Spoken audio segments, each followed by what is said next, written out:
بسم الله والصلاة والسلام على رسول الله. ازيكم حبايبي الحلوين؟ عاملين ايه؟ يا رب تكونوا بخير وبصحة وبسعادة، اللهم امين يا رب العالمين. النهاردة ان شاء الله عملنا مع بعض او حضرنا مع بعض العيش البلدي او العيش الفلاحي بكل تفاصيله في الفرن البلدي يا جماعة او الفرن الفلاحي. هنوريكم النهاردة العجين، هنوريكم الرح، هنوريكم الرمي في الفرن، هنوريكم تشويح العيش او تلدين العيش كمان. كل تفاصيل العيش البلدي هنشوفها مع بعض. بس قبل ما نخش الفيديو بتاعنا، اللي لسه ما اشتركليش في القناة بتاعتي رجاء يشترك لي وتفعلوا زر الجرس عشان يوصل لكم مننا كل جديد، وتدوني لايك للفيديو عشان الفيديو يرتفع باللايك بتاعكم. وهنسمي الله وهنصلي على الرسول صلى الله عليه وسلم، وهندخل على الفيديو بتاعنا على طول. انا معايا يا جماعة 6 كيلو دقيق، وحطيت عليهم باكت خميرة فورية، وهنزل عليهم بمعلقتين سكر عشان ننشط الخميرة كويس. وطبعًا ال6 كيلو أنا كل كيلو باحط له معلقة صغيرة ملح، أنا باحط بمعلقة كبيرة، فباحط 3 معالق ملح لل6 كيلو علشان هي معلقة كبيرة. هاقلب كل ده في قلب الدقيق على بعضه، وهابدأ أنزل بالمَيّة بتاعتي، وبانزل بالمَيّة بتاعتي يا حبايبي زي ما إحنا متفقين تدريجيًا، ما بانزلش بالمَيّة مرة واحدة، علشان أربّي العجين عرق، وعشان العجين ما يتطرّاش مني زيادة عن اللزوم، وعلشان خاطر العجين بتاعي أعرف مقدار المَيّة بتاعته المناسب طول ما أنا باعجن، علشان لا يبقى العجين قاسي معايا أوي، ولا يبقى العجين طري معايا أوي. طبعًا أنا اتكلمت معاكم في كل فيديوهات العجين يا حبايب قلبي، وقُلت لكم إن عجين الصيف غير عجين الشتا. عجين الصيف أنتِ بتعجني بمَيّة من الحنفية، عجين الشتا بتسخّني له المَيّة. عجين الصيف يا حبايبي آآ بتقللي له الخميرة شوية، عجين الشتا بتزودي له الخميرة شوية. أمّا بقى بالنسبة للملح، فأنتِ بتحطّي الملح مضبوط سواء عجين صيف أو عجين شتا. الملح فايدته إيه يا حبايبي؟ الملح بيخلّيش العيش يلزّق منِّك أو يمسك في إيديكِ أو يلزّق قدّام الفرن منِّك. طبعًا أنا دلوقتي قلّبت الدقيق كُلّه، وأنا مش مطوّلة في فيديو العجين يا جماعة، لإن أنا ورّيتكم في كل فيديوهات الخبيزة عندي العجين من الألف للياء، ورّيتكم العجين شكله إيه معايا. فأنا ما طوّلتش العجين كُلّه، أنا لمّيت الدقيق كده بالمَيّة، وبدأت ألِت العجين كويس بالشكل اللي أنتم شايفينه ده. بتلِت العجين، كل ما تحسّي إن العجين محتاج مَيّة بتضيفي له. إمتى بتعرفي إن العجين خلاص مش محتاج؟ بتقرّصي رغيف في إيديكِ وتشوفي الرغيف بقى تمام معاكِ، خلاص يبقى مش محتاج مَيّة. الرغيف لسه جامد معاكِ أو الرغيف اتطرّى معاكِ زيادة عن اللزوم، طبعًا إحنا لينا حلول كتير. لو العجينة اتطرّت منِّك ممكن تزوّدي حبّة دقيق تاني على العجين. العجين لسه يابس هنزوّد له حبّة مَيّة. فيعني ممكن نحل كل حلول العجين أو كل مشاكل العجين بمنتهى السهولة. طبعًا بالشكل اللي أنتم شايفينه ده، أنا كل ما أحس إن العجين محتاج مَيّة بازوّد وأفضل ألِت فيه لَتّة محترمة كده. صلّينا على النبي يا حبايبي صلى الله عليه وسلم. طبعًا بالشكل اللي أنتم شايفينه ده، طبعًا كل ما بتلِتّي العجين بيربّي عرق وبيبقى حلو معاكِ، عشان ما يكتّلش كمان معاكِ، عشان ما يكلكعش معاكِ. أنتِ بتعجنيه وبتلِتّيه كويس أوي عشان ما يبقاش فيه كُتل. لازم تعجني العجين عجنة محترمة. تمام يا حبايبي؟ تمام مع بعض. أنا كده في مرحلة العجين خلّصتها، بدأت إن أنا أطُب بقى العجين، دي المرحلة الأخيرة. باطُب العجين. طبعًا أنا الطبق بتاعي اللي أنا باعجن فيه النهارده يا جماعة مش مساعدني، لإنه طبق صغير شوية، فما كانش مساعدني على الطَبّ أوي، بس ما شاء الله طبّيت برضه والحمد لله وخلّصت العجين بتاعي، وبدأت إن أنا ألِمّه بالشكل اللي أنتم شايفينه ده. بدأت ألِم العجين بتاعي وهارُش على وشه حبّة دقيق بُساط كده، وهابدأ إن أنا أركنه علشان يختمر معايا. رشيت حبة الدقيق بتوعي هاغطيه بصينية كويسة كده، وهاغطيه بحاجة تقيلة كمان عشان يختمر معايا بسرعة. العجين خد معايا حبايبي اختمار حوالي ساعة ونُص بعد ما غطيته. طبعًا أنا طلعت على السطح بتاعي وهاخبز لكم في الفرن البلدي النهارده، فطبعًا كل شغلي كان على السطوح يا جماعة النهارده.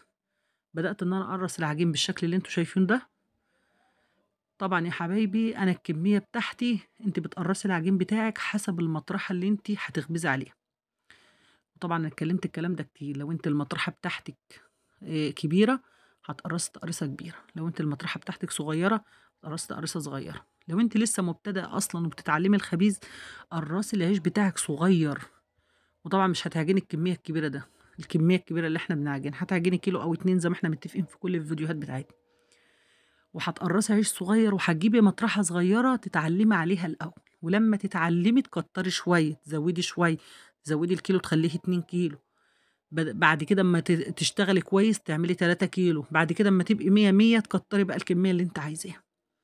طبعًا أنا كده قرصت الصينية الأولانية، وبدأت أقرّص الطاولة بتاعتي أو اللوح بتاعي ده يا جماعة، أنا عملتهم لوحين وصينية. ما شاء الله الطاولة بتاعتِك منها كبيرة، وأنا باقرّص عيش كبير علشان المطرحة بتاعتي كبيرة، فما شاء الله يعني إيه، لا قوة إلا بالله.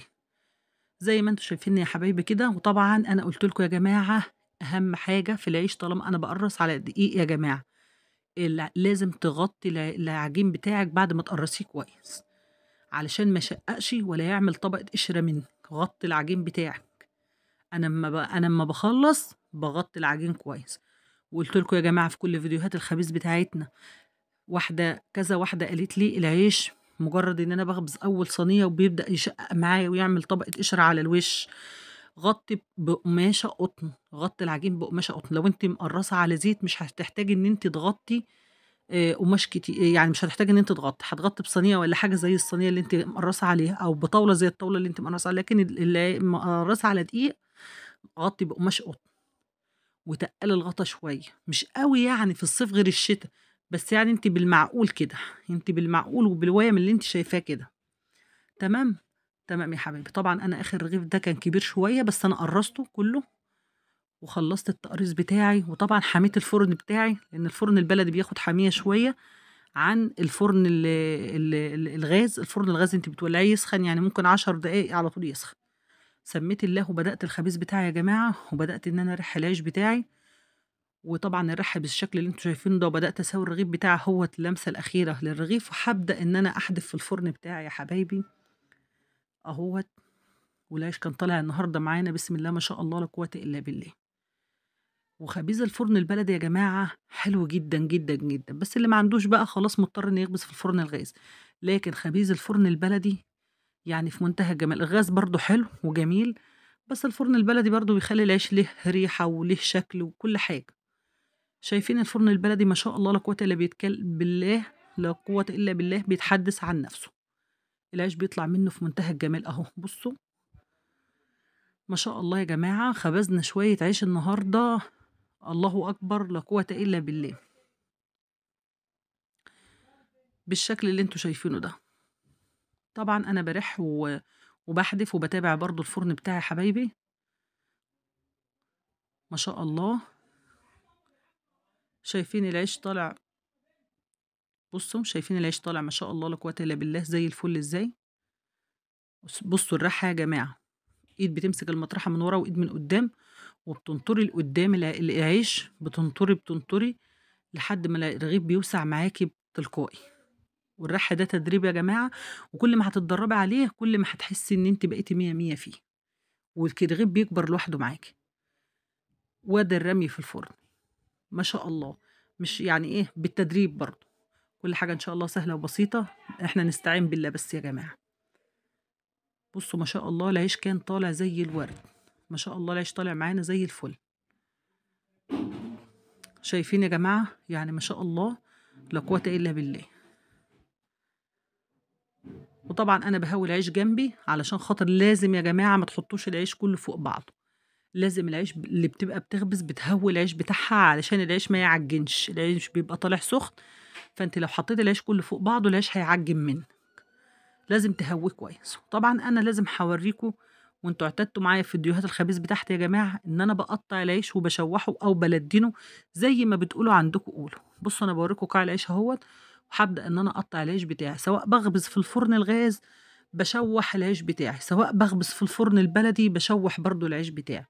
أنا باشوّحه كويس وفي شنطة نضيفة بلاستيك سميكة شوية تخينة شوية، بابدأ أشيله في الفريزر بتاعي وأسحب منه أخرّجه. طبعًا بيبقى مجمد، بتسيبيه لمّا يفُك حوالي 10 دقايق وبعدين تبدئي تاكلي منه، بيبقى كأن أنتِ مطلّعاه من الفرن، ما شاء الله. بُصّوا أنا باورّيكم قلب العيش بتاعي يا جماعة أهوّة، العيش طالع زي الفل معانا ما شاء الله قدّام الفرن البلدي برضه. أهو يا حبايبي بُصّوا أنا باقطّعه قدّامكم عشان أورّيكم أنا باعمله إزاي. ممكن تقطّعي الرغيف 4/4 أو تقطّعيه نُصّين 2 زي ما أنا ما باعمل كده. بُصّوا يا جماعة ما شاء الله لا قوة إلا بالله، يعني العيش كان طالع في منتهى الجمال وفي منتهى الروعة. اللي وصل معايا في الفيديو لحد هنا ما يستخسرليش اللايك يا جماعة عشان يرفع لي الفيديو بتاعي فضلا وليس أمرا. فضلا منكم ان انتوا تحطوا لي اللايك. استحق اللايك ولا لو انتوا شايفين ان انا استحق اللايك حطوه لي.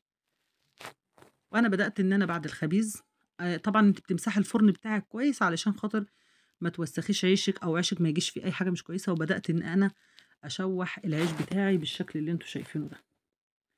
انا بوريكم وانا بحط العيش في الفرن اهوت. وبصوا بعد ما انا ما طلعته بوريكم القاع بتاعه، بوريكم من قدامه ايه ومن ورا شكله ايه.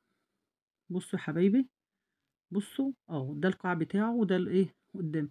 وبرضو بحدف العيش جنبي، لازم برضو حتى هو متشوح عشان بيبقى سخن برضو ان انت تهويه كويس اوي. هو العيش بتاعك علشان العيش بتاعك ما يتعجنش او ينكبس فوق بعض اهو. انا عودتكم ان في كل فيديوهات الخبيز بتاعتي لازم بوريكم تشويح، مش كله، في فيديوهات انا ما عملتش فيها تشويح عيش عشان ما بحبش اطول عليكم الفيديو عشان ما تتضايقوش. وطبعا في فيديوهات لازم انا وريتكم فيها طريقه تشويح العيش. العيش ده يا جماعه ممكن كمان تنشفي منه عيش كويس وتعملي منه فته، بيبقى في منتهى الجمال. ده العيش بتاع الفته، لو انت نشفتيه شويه في الفرن وسبتيه ينشف شويه تعملي منه الفته. بصوا الشقق طالعه جميله ازاي. دي اسمها شقه عيش عندنا يا جماعه، نص الرغيف بنسميه شقه عيش. بصوا ما شاء الله طالعه زي العسل. ان شاء الله هتجربوه وهيعجبكم، هيعجبكم جدا جدا، لان مفيش احسن من العيش البلدي او مفيش احسن من الفرن الفلاحي يا جماعه والعيش البلدي.